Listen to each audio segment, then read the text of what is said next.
This is very exciting.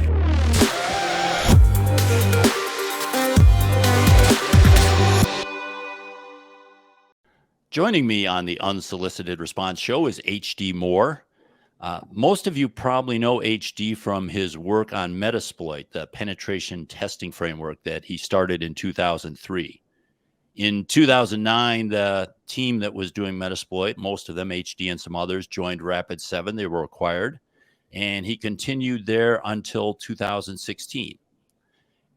Surprisingly to me a little bit, and we'll talk about it, HD leapt back into the security startup world in 2018 by founding a company originally called Rumble, now called RunZero. And we'll talk a little bit about that. But welcome to the show, HD. Oh, thanks, Dale. We probably need to start with Metasploit. We're not going to spend too much time on it, but it did have an impact in the OT world, so I want to talk a little bit about it. It was highly divisive when it came to the OT world in 2012, but I noticed in a Darknet Diaries interview, it was quite tough on you. You said in the early days, this is a quote from you, everyone hated Metasploit. My employer hated Metasploit. Our customers hated Metasploit. They thought it was dangerous. All the black hats, all the folks who were trading exploits underground, they absolutely hated it because I was taking what they thought was theirs and making it available to everyone else. So it sounded like a lot of hate there for a few years. And you even said in that interview that things didn't really start to turn until about 2007 when your employer started to think, oh, maybe there's some benefits and more people were rallying around the cause. How did you cope with all that hate for 4 years? My background probably helped prepare me in a lot of ways, but starting off with, I started a company with some folks out of the Department of Defense in early 2000, and all of our customers were in the financial space and super conservative, and they were pretty conservative too, my co-founders there.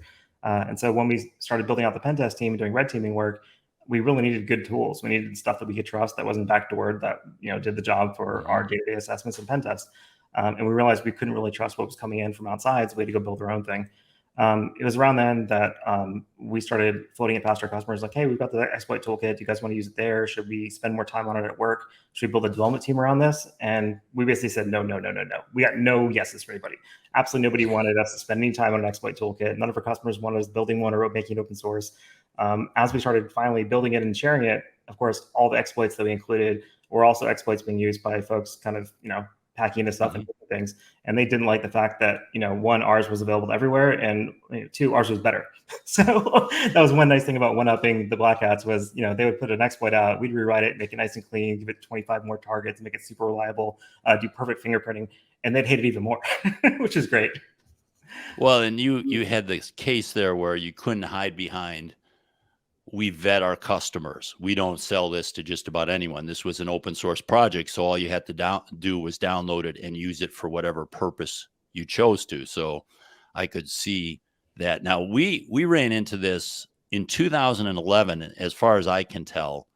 The first pure OT Metasploit module came out for the Siemens Symantec PLC. Dylan Beresford wrote that. And then we put out some in 2012 for other PLCs based on our Project Basecamp work.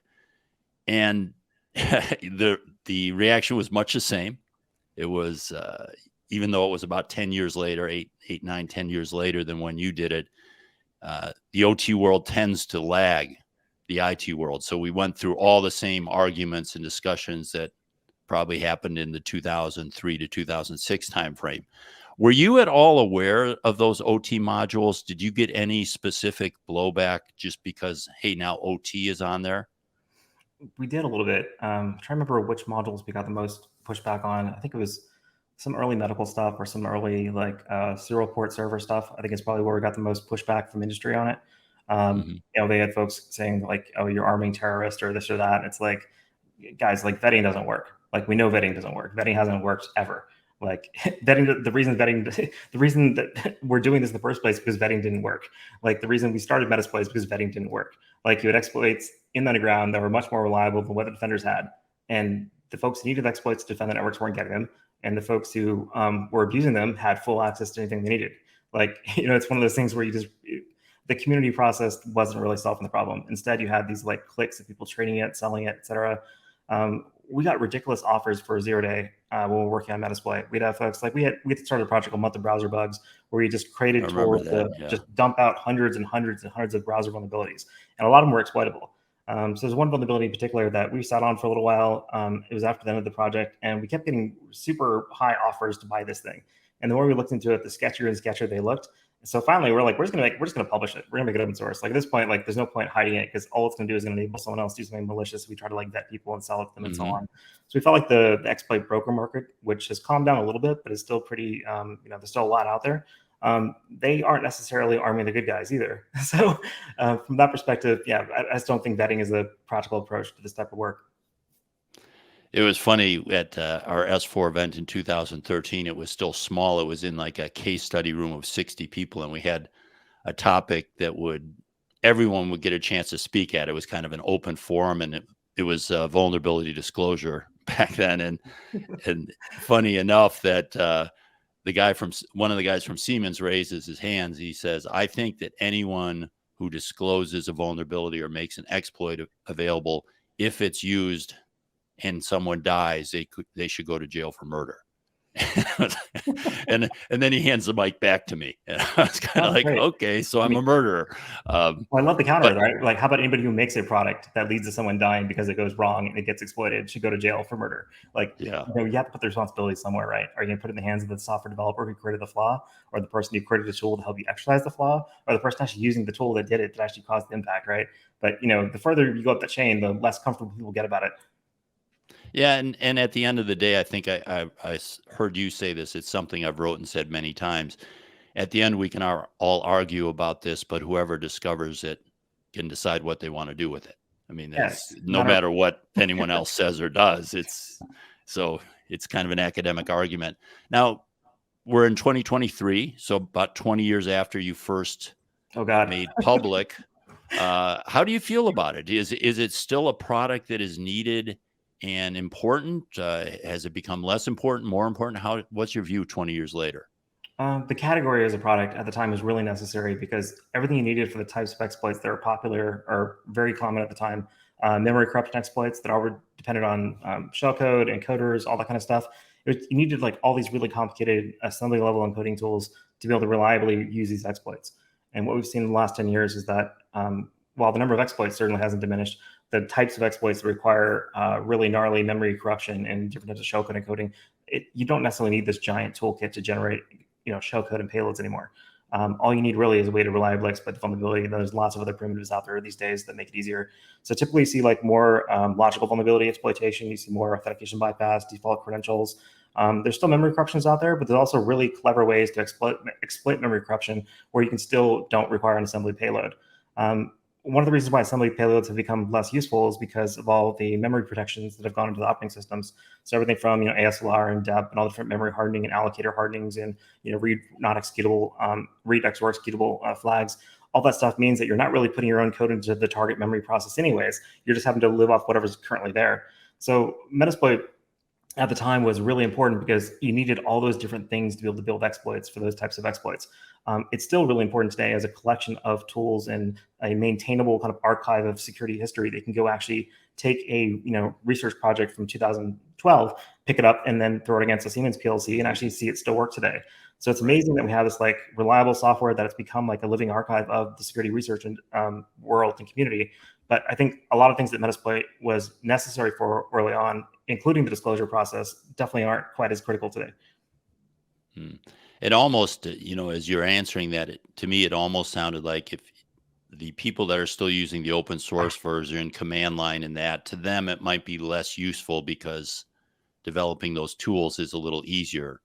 But it's still to the person that maybe doesn't have those skills and wants to demonstrate it, it still could be quite powerful. Or if you want to take the evil argument to the script kiddie or the slightly skilled, lesser skilled person, it could be very helpful. Interesting. I'd say like it's definitely less useful for like the super low level exploit developer, and definitely more useful to somebody who just wants to add a security test or a way to proof of concept and exploit and move on with their life. I will say that even back then, it was very helpful to be able to show an asset owner power plant, factory, something like that, hey, there's this tool out there that can do this. It's really this easy. You need to take this seriously. So I'm sure it still plays a role there in some of the more naive, or let's say late adopters. But you go through this. Oh, I just had to tell you, I actually this morning I got, in our S4 call for papers, I got a proposed panel discussion on vulnerability disclosure. Forever. Yeah, it'll never go away. So it's like, I don't know if there's anything new to say. I have to find out if they have some new point of view, but it just won't go away. But you do this, you do Metasploit. You go through all those wars, you get acquired, you go through dealing with the company and dealing with the growth of a company as one of the leaders in that company, at least in that product area. You leave for a couple of years, and then you decide to start another security company. What was the motivation? Did you miss the startup world? Did you have a great idea? What made you want to run back into that fire? I've also kind of been bouncing between consulting work, or actively like going out and breaking into stuff, or doing research, or writing exploits, and building tools to help people improve their security. And I feel like you really need both. Like, so in the early, late 90s, early 2000s, I was doing consulting work, mostly pen test work. Went into starting an MSSP, writing the exploit tools there, writing Metasploit, switched over to a product company again, did some consulting in between, and all the way through. So after Left Rabbit 7, I started working with the Traders partners a bit, did tons of red team assessments, lots of reverse engineering. And what we found is, like, companies who really, really cared about security, everything that they knew about was in a reasonable state. Like, if they knew about an asset, they could reasonably secure it. They had controls in place, they had monitoring in place. And if you're doing the same pen test against the same merchant bank day after day after day, or every quarter in some of our customer cases, you have to find a new way to get in every single time. And we have to keep going, looking the dusty corners of the internet, looking for assets they didn't know they owned, looking for devices that they couldn't control, all that unmanaged kind of shadow IT stuff, but also just networks that they had no awareness of were our best way into the environment. And looking for fun things like network segmentation problems. Like, if I can, it doesn't matter whether everything in this network's locked down, everything in that network's locked down. If I can find a way to pivot a user credential in this network into a device that bridges me to the network I need to get into, whether it's going into the CDE in the case of PCI DSS, or going into your OT DMZ and so on in the case of OT, that stuff is really important.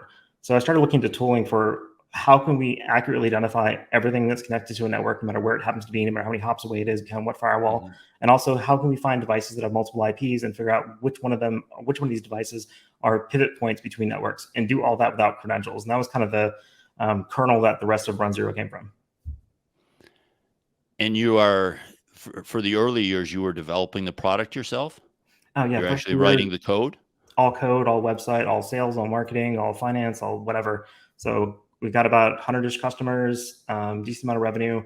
And then I realized I hadn't slept in 2 weeks, and I had 100 customers all renewing on the same day, and I probably had to bring on some help. So I had been pestering my co-founder for a long time to finally join. At the time, he was a friend of mine. He was, advising me on things.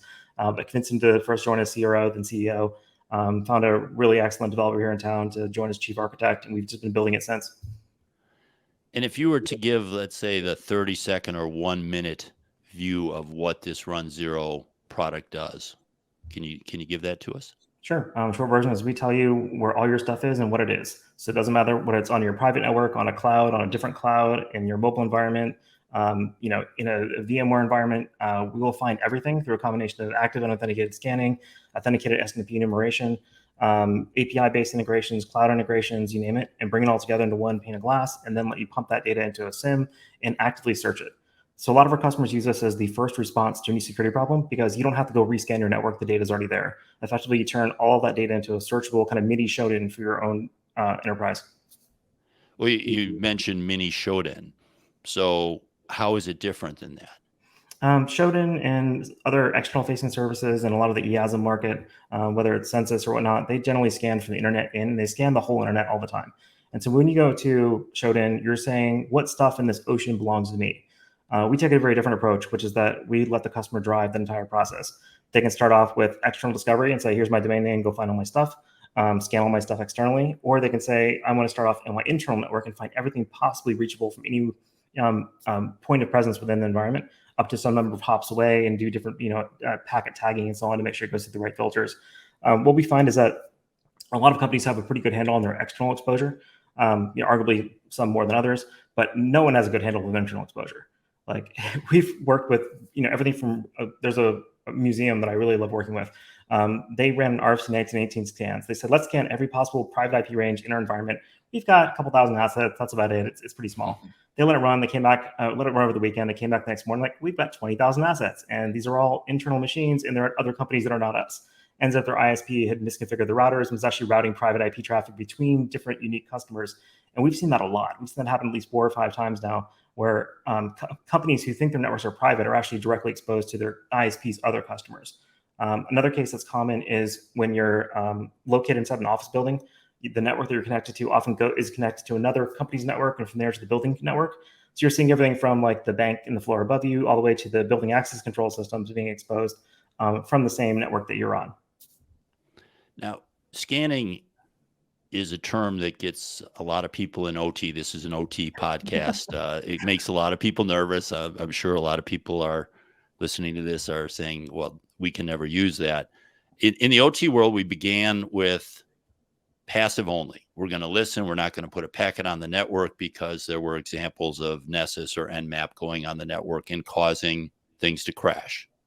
That's much less prevalent than it was 10 years ago, but it's still a concern.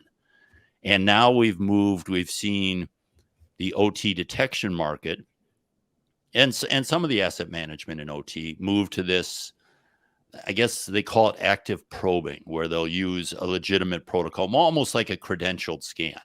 They'll use a legitimate administrative packet to connect to something and pull down information that is known to work. But in RunZero, as I understand it, yours is more the classic scanning. You're just going out there sending packets to gather information. How are you doing that, or how are you reducing the chances that you're going to cause something to crash? Active scanning is a place that it's usually done in the context of vulnerability scanning. So you're not looking for assets, you're looking for vulnerabilities. And if you miss a vulnerability, your product is broken, like by definition. You have to find every critical vulnerability. Your product is not a vuln scanner, it's just a ping scanner. We went the other direction. We said that we want to build the best asset inventory tool we can. We don't have to care about vulnerabilities. We don't have to care about checking for every exposure, checking for every port. We don't have to send garbled traffic or do weird TCP/IP flags. We just have to send traffic that accurately matches what a network user would do.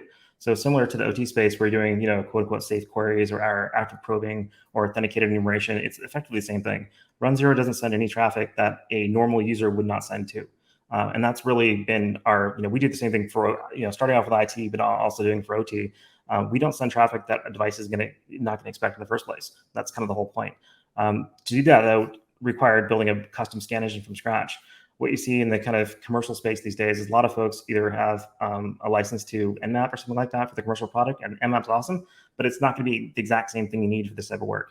So we ended up building a scanner where the entire pipeline of scanning is incredibly staged. So everything from randomizing the subnets, load balancing all the traffic to all the different edges, all the way through doing incremental fingerprinting. So we'll send an ARC probe first, then we'll look, and we can fingerprint based on the MAC address that comes back. We can look at the ISMP response, figure out the estimated source TTL to figure out what type of IP stack it is, all the way through doing like a Lantronix UDP probe to figure out what type of device it is. Is it a Lantronix export embedded into medical device or something else? And then from there, we can actually change the properties of the scan. So we don't just stop scanning. Like a lot of vuln scanners will say, we won't scan fragile devices. It's a common flag in most vuln scanning products. We do kind of the opposite. We identify the fragile device and then know exactly how to work around each of its different flaws. And there's 2 categories of problems there. There's the category of you send data to a service that doesn't expect it. And that one, we're pretty solid on. We understand almost every protocol, every device out there. If we don't know what a protocol is, we just don't talk to it. Like we run across an OT port or an OT service that we don't understand how to communicate with, we're just hands off. We don't bother connecting to it in the first place. That's kind of the whole point. On the flip side, though, is some devices will fall over if background traffic gets above a certain level. So good examples there are like Zebra printers. They're just really sensitive to like a high level broadcast, or devices on like a 10 megabit link where there's not much, there's really not much bandwidth that have lots of background chatter. And so that's why you have to create a scan engine that could load balance the scans across a huge range and do each end segment very lightly, because there's actually a traffic amplification effect that happens where if I send a ping to a device on a remote segment and that device isn't there, you're going to end up causing the router at the edge to send at least 3 ARP requests for that device. So now you've got a 3-to-1 amplification of your traffic. So you have to keep in mind like that entire amplification flow of your scan, not just for individual endpoints, but also for the entire network itself as you build it out. And that's why a lot of folks have had trouble building this thing before, because it's just such a different type of scan engine. Well, and again, this might be a technical issue that I don't understand, but we had an example about 10 years ago where a safety controller, we were scanning it, and the way we used to scan OT networks. I don't really do this anymore, but we would find one of something. So we'd find one safety controller. If it goes down, is it okay? We'd find one HMI. If it goes down, it is. So we kind of expected it to go down and then would scan it. But there was a port that was just some crazy port that triggered upload firmware. So, and this safety controller basically dumped its old firmware and said, okay, I'm taking new firmware. But it was just a simple port scan that caused that to basically, it was a return to factory situation. You could not do anything with it. How can you probe? Would you just not probe a port you don't know, or how would you avoid something like that? We only scan about 500 TCP ports by default, and if it's a port that overlaps with a device like that, hopefully we'll know about it by now, and we'll have a workaround for it specifically. If there's a case where we're not sure whether it is a sensitive service or not, like I'll take a more benign example, like a JetDirect, like port 9100. You connect anything on a JetDirect port, and you send anything to it, it'll spit it out in the printer. You start killing trees the second you send any data to it. Some of them are smart enough to do PGL commands. A lot of them aren't. We'll just do a straight pipe, anything send it out. Another good example there is Lantronix exports. If you have a serial pass-through port and the device on the serial link isn't actually connected or misconfigured, the entire device will reload when you just connect to the port. So you can do a SYN scan. You can do a half open scan to determine that the port's open, but you can't make the full TCP connection or the whole device crashes and reloads. And so that's kind of the tricky bit there, is understanding, like, can we tell what type of device it is before we get to that point? Can we fingerprint that particular service, that particular type of device? In the case of like the safety scanner, that's something where you'd have to understand that, okay, let's say it's a really common port like port 443. You scan it, you see it's open as a SYN scan, so the connection is not fully made. And you have to have enough information from the SYN act coming back to understand, or some other probe you've done before that, to understand whether you're allowed to make that full connection. And that's where the rules just get crazy, but it's what you have to do to scan. Well, and I would say that most of the issues in OT where scanning has caused a problem has been on, let's say, rarely used ports. It might be just this vendor said we're going to use the port range from 11,000 to 11,200, and so you wouldn't scan. You're only scanning commonly used ports with protocols assigned to those ports typically. That's true. Yeah, we don't go scan all 64K or 65535. There are Okay. there are lots of overlaps though. Like port 9200 is default port for Elasticsearch, but it's also the default port for Lexmark direct print ports. So you have to know whether it's an Elasticsearch server or not before you can talk to it. So you have to figure out if it's a printer before you get there.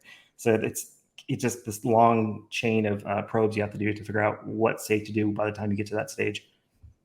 Well, I would imagine, just based on where I think the community is, I would imagine there's still some resistance in OT. Are you seeing your product used in OT? And if so, are there certain sectors or areas you see it used? We've got customers kind of across a huge range of industries, but one thing that they typically have in common is that they're not cloud first. Like if you're a cloud first company, you don't have any infrastructure, you can just use cloud APIs to enumerate all your stuff. You don't really have the challenge that would draw you to RunZero in the first place. But if you have any kind of physical presence, whether it's like a coal terminal, whether you're electricity generation, anything like that, you've got stuff everywhere and it's highly distributed. It's really tough to find. You can't necessarily easily put a span port in one spot to see everything. You have to actively scan everything to get there. And like you said, like folks are really resistant to scanning. What we've really seen is just a lot of bravery, if you want to call it that, from our users, where they say, you know what, let's just throw it out and see what happens. And they might try maintenance window first, and they usually come back like, oh, it's fine. The most common problems we run into with folks doing active scanning, as part of RunZero, has nothing to do with end devices or the edge networks, has to do with security equipment in between. Things like transparent proxies really don't like it when you make 1,000 connections through them, but the end devices are all fine, but the middle tiers tend to be the ones that are more flaky in that sense. So if you're saying that, I would imagine then there'd be some sectors, because I could see the maintenance period, and I've seen that with other scanners as well, where they say we're gonna run this only during maintenance periods. Maybe there's some, like a factory might not run a third shift on Sunday or something like that, and they'll scan it then. Little tougher in some other industries that are 24/7 power generation, although occasionally they have outages too. But I think, as I understand your product, it's more viewed as something that is going out on a regular basis to keep your store of data current. Is that Yeah, accurate? yeah, we recommend daily, hourly. You can do continuous if you like. For the customers that start off doing a maintenance window, they usually get pretty confident that we'd be safe to run all the time, and they move forward with daily, weekly, whatever frequency makes sense for them scans. We do have some customers that enforce the scans by turning a firewall rule on and off during a scan window. So it doesn't matter what we do. We just literally can't send traffic between point A and point B. And that's totally fine too. That has to do with the policies of that organization. So we're happy to kind of work around anything out there. There are situations though where a customer just literally does not want to do any kind of active scanning. And Yeah. what we found instead is we've been working on a way to take our existing scan engine and invert it essentially. So the same protocol stack, the same everything, and effectively feed in passive traffic instead to be able to produce the same inventory and asset details that we'd otherwise get from active scans. Yeah, because I still, I mean, I know you're not going to give me customer names, but I still would think it's strange that there'd be a lot of asset owners that would allow active scanning on a frequent basis in their OT environment. It's pretty surprising where we get objections from and where we don't. Some of the more interesting environments we're in are like agriculture or fish farms, or folks who are just doing like lots of like meat processing and that type of stuff. Like they don't have scan windows; they literally just scan when they need to. We've seen other vendors who, especially like smaller shops, like if you're a very remote coal terminal, you don't have a separate OT security team. You've got your IT team; they do everything in that case. Like you may have some OT engineers that help out, but there's not like a different OT security head. It's effectively one big team. And so they're just scanning everything off the bat. And when something has a problem, they report it, we figure it out, we work around it, and we move on. So we treat any types of issues that they run across as just kind of day-to-day work, and they're fairly infrequent. And who do you see being in an organization? Who's the user of a scanning product like this? And well, I shouldn't call it a scanning product. You're really trying to have an asset inventory. Yeah, that's true. We also will import like your vulnerability scan data from Nexpose, from Tenable, from Qualys. We pull in your cloud information from AWS, GCP, Azure, et cetera, Active Directory data, Google Workspace data, you name it. So there's lots of the data that get pulled in and correlated to it. But typically the users, we like to say that we generally sell bottoms up. We sell to folks who are on the ground trying to get work done, who need visibility into what they're doing. We sell to the person who walks into a job, gets handed a spreadsheet and saying, here's your stuff. And they say, okay, but where's the rest of it? That's kind of our ideal customer. A lot of folks who are either new to the organization, or they just acquired another organization, or they're about to acquire another organization. For us, that's usually the best fit in terms of like needing some visibility, but without having the ability to pull in resources from a wider IT or networking team to help them out. But when we saw, and I've written about this, the detection market, the OT detection market, they came out with the product 2016, 2017, 18. And most people said, oh, that's great. But what they were excited about was they were getting an asset inventory from the passive monitoring. It was great to see. Yeah. They weren't ready to handle all the data they would get from the detection engine. So they would create this asset inventory. But the primary user of that asset inventory, the people that got really excited, were the engineers, because it's almost like that example that you mentioned where they found they had 20,000, or they had some huge number of assets that they didn't know about. The engineers start to look at this and they say, what's that? Oh, what's this? But you don't see this asset inventory being used by OT itself. You see it being used more by the security people. It's definitely helpful for saying, like, does the OT inventory look like our inventory? Is there something missing from their side that should be there? Mm-hmm. So it's always good as a second set of eyes to kind of compare against what you think your inventory is. But like you're saying earlier, like a lot of vendors, whether it's security or an IT product, they've had an asset inventory as a side effect of what they do. Like vulnerability scanners also kind of sort of give you an asset inventory. Detection products also kind of sort of, SIMs also kind of sort of, but they're not really designed for it. So what happens is you get these kind of different views of the environment based on who has visibility into what. So your SolarWinds product may only know about the stuff that your network operations team knows about, where your IT patch management software only knows about your Windows endpoints. Your EDR only knows about those endpoints. So what we try to do is provide you like a single view of everything across the board, whether we find it by scanning, find it through integrations, find it through correlation, or even by like leaking out of a S&P ARP cache of a printer in a neighboring network, right? We do all kinds of crafty things to figure out what's out there. But yeah, like you're saying, we really try to sell it to folks who are trying to solve what's on my network and what do we need to care about right now? And you can also, push that data to other teams, networking, IT, OT, SIM, et cetera, to help them out. Yeah, because in OT, a large part of this broader category of asset management. Asset inventory is one part, but then you have your change control around the asset management. You have your vulnerability management that leverages what's the asset inventory says. So there are all these sorts of things. So what I'm trying to understand is how you would share that information, or would you be the single source of truth, or are you an adjunct to what OT thinks the single source of truth is for their asset management? I think similar to like network engineering and like endpoint management, we're generally supplementary or adjunct to it. Generally, what those teams want to see from our like head of security users tend to be like, okay, we think we've got 1,000 of these devices. How many do you think you have? Well, we see 1,200 Windows 7 boxes, but you only have licenses for 900. Where's those other 300? Why are they missing our software? How come they're not getting patched? Where's our agents on it, et cetera? So that's kind of where we step in, is helping folks figure out, like, is there a big either view or visibility or control gap within those other environments? But we're not going to do like, here's every serial number, here's your life cycle of each device. We don't go that deep into those individual verticals. Okay. Maybe just to end, maybe we just pull back a little bit. I would hear your name from time to time in the OT world, obviously from Metasploit, but I had to go back and look. But you did a project in 2013 where you scanned the internet and found a large number of these serial gateways, these terminal servers and such that were connected to all sorts of things. And so you've had kind of OT hasn't been your life, but you've kind of dabbled in it from time to time.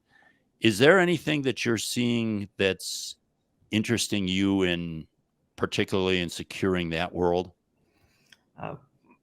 One of my favorite examples from that serial port work, there's a lot of serial port device servers out there that aren't just straight telnet pass-throughs. They require an encoded multiplexing protocol like RealPort for the Digi controllers. And so you can't just like connect to a port and see what's there. You have to build like a custom tool to brute force all the different ports and baud rates.